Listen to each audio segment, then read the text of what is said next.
Hey guys, welcome back to my channel. In this video, I'll be giving you guys beginners tips on how to take care of your 4C hair.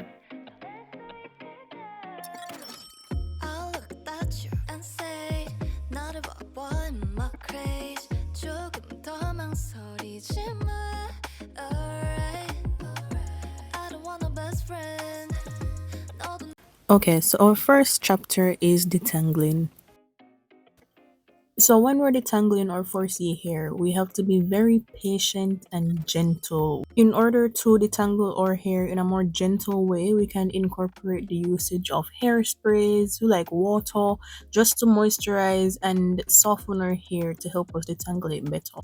We can also use tools like detangling brushes or even combs to help us to comb from the ends up towards the roots of our hair. Always comb from the ends upwards towards the roots because that way it minimizes tangles and knots. If you have too many tangles and knots trying to comb from the roots towards the end, then that might cause breakage, which we don't want. Also, try to detangle your hair in sections just so that you're able to better focus on each part. Sometimes the smaller the better when detangling. Another lubricant you can use to better detangle your hair is flaxseed gel. This can easily be made in the comfort of your own home, and it basically helps provide a lot of slip to your hair, which is essential while detangling 4C hair. So it helps to also reduce tangling and knots. Flaxseed gel will have your hair feeling like butter while you're detangling. So that's what I've experienced.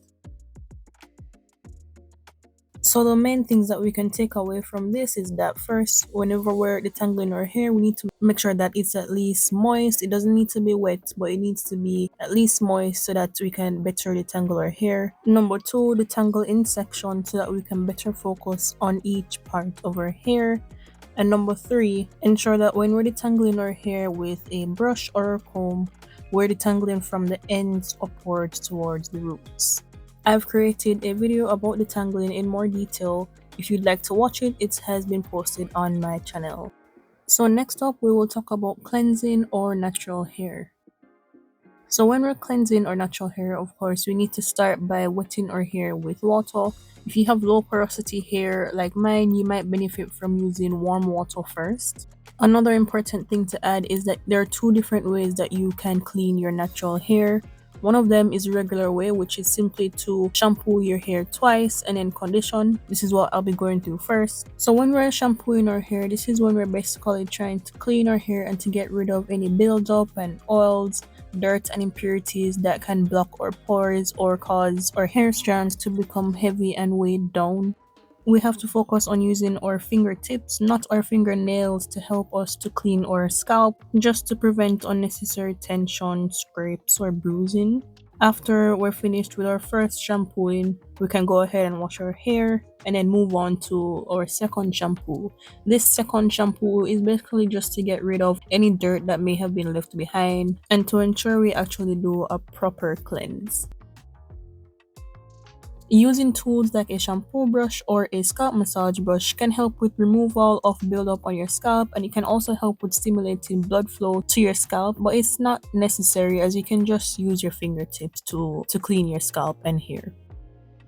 So after we've finished cleaning our hair with the shampoo, we can move on to conditioning our hair and also detangling. Using a conditioner after shampooing is essential as it helps to moisturize and soften our hair. So this will help us to comb through our strands much more easily and help to reduce breakage. The reason why we want to detangle in the shower is to make it easier for ourselves in the future. So basically we can apply the same principle of combing our hair from the ends upwards towards the roots. We can also work in sections to make it easier, and after we're done working in those sections, we can twist our hair up just to make sure that these sections don't end up retangling or re-knotting themselves. And of course, after we're done conditioning our hair, we can just wash it out. So the other method of cleaning our hair is using the cold wash method. This is basically just using a conditioner to gently cleanse our hair. This is useful especially for curly hair types as moisture is essential for our hair. Sometimes shampooing our hair too much can strip our hair of all the natural oils that we need to keep it moisturized or lubricated. So basically, cold washing comes in to replace excess shampooing so that we can basically help to keep our hair moisturized and softened. This method pretty much eliminates the shampoo as we only need to use conditioner to wash our hair, and it can also make our hair wash days a lot faster. So a typical timeline that some people would use for co-washing is that if they wash their hair once a month, then they may do a co-wash every 2 weeks. That is to keep their hair clean but not stripped of all of the moisture. So after we've conditioned our hair, we can do our deep conditioning.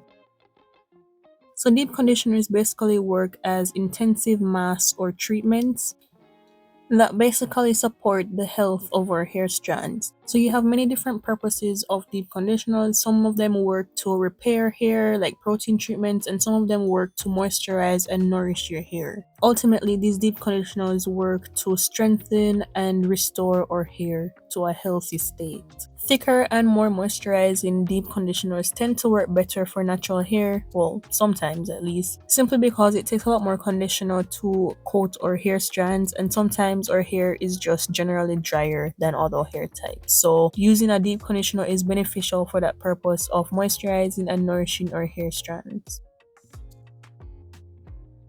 Deep conditioning doesn't need to take longer than 20 minutes or what is advised on the box or product, but to each his own, because I know some people like to deep condition overnight or for a couple hours. You do what's best for you, and other people should do what's best for them. Lastly, we wash the deep conditioner out of our hair to mark the end of our shower hair care routine.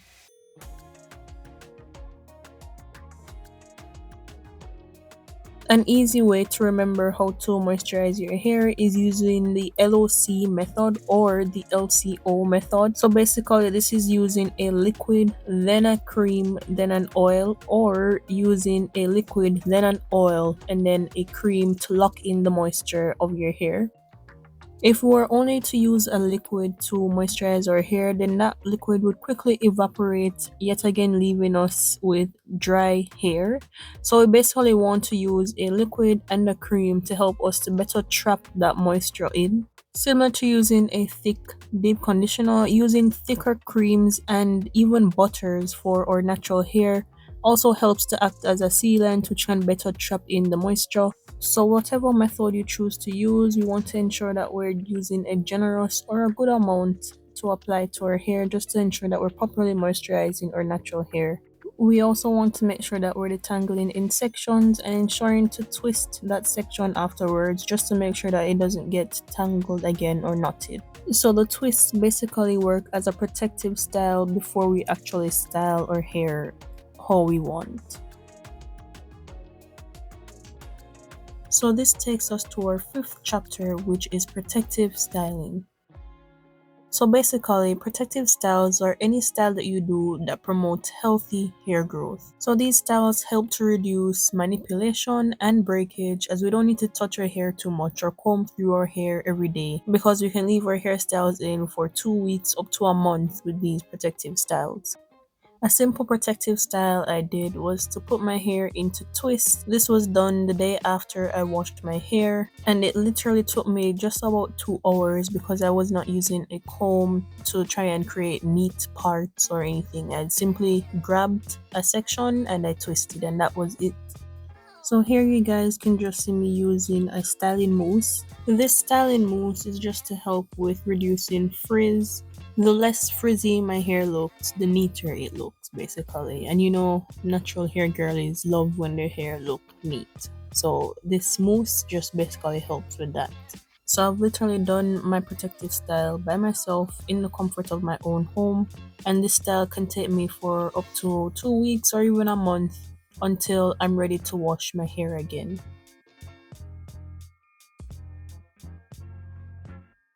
And boom, my hair has been washed, moisturized, and styled. Keep simple things simple. So after we've styled our hair, we can move on to hair maintenance.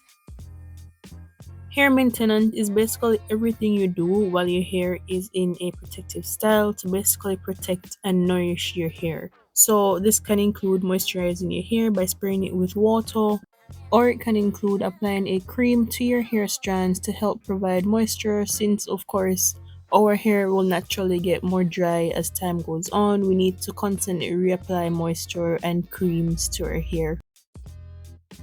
Oiling your scalp and hair is also a part of hair maintenance as it helps to prevent dry scalp, it stimulates hair growth, and it also helps to reduce moisture loss from our hair. By using my fingertips to spread the oils, I can also give myself a nice scalp massage to basically stimulate blood flow and also hair growth. This scalp massage brush can help to give a nice massage, but as I said before, it's not necessary because you can just use your fingertips.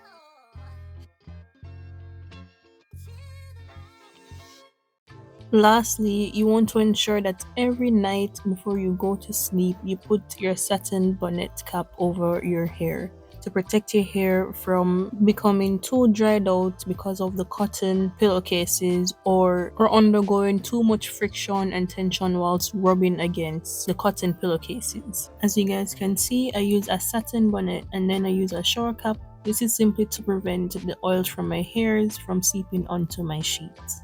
So our last chapter for 4C hair care is hair trims. So a lot of naturals don't seem to like talking about this, but hair trims are essential for healthy hair growth and healthy hair maintenance.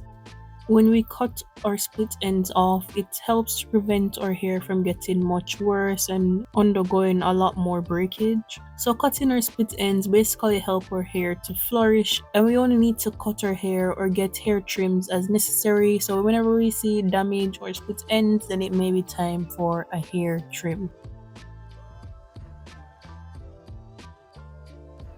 Split ends can take many forms, and the most common type for curly hair girls are the tangled or the knotted ends. These happen because our hair is so curly, it just tangles and tangles in itself and then causes a knot to happen. These are split ends, so they have to go because otherwise they would just cause more breakage. I recently did a video on how to do hair trims on 4C hair. If you guys would like to go and watch it, it has been posted on my channel. But like I said in that video, getting hair trims is basically like making an investment. So you may be cutting off a portion of your hair right now, but ultimately that is to promote healthy hair growth for the future. But anyways guys, that is the end of my tips. I hope you guys enjoyed and learned something, and I hope to see you guys in the next one. Deuces!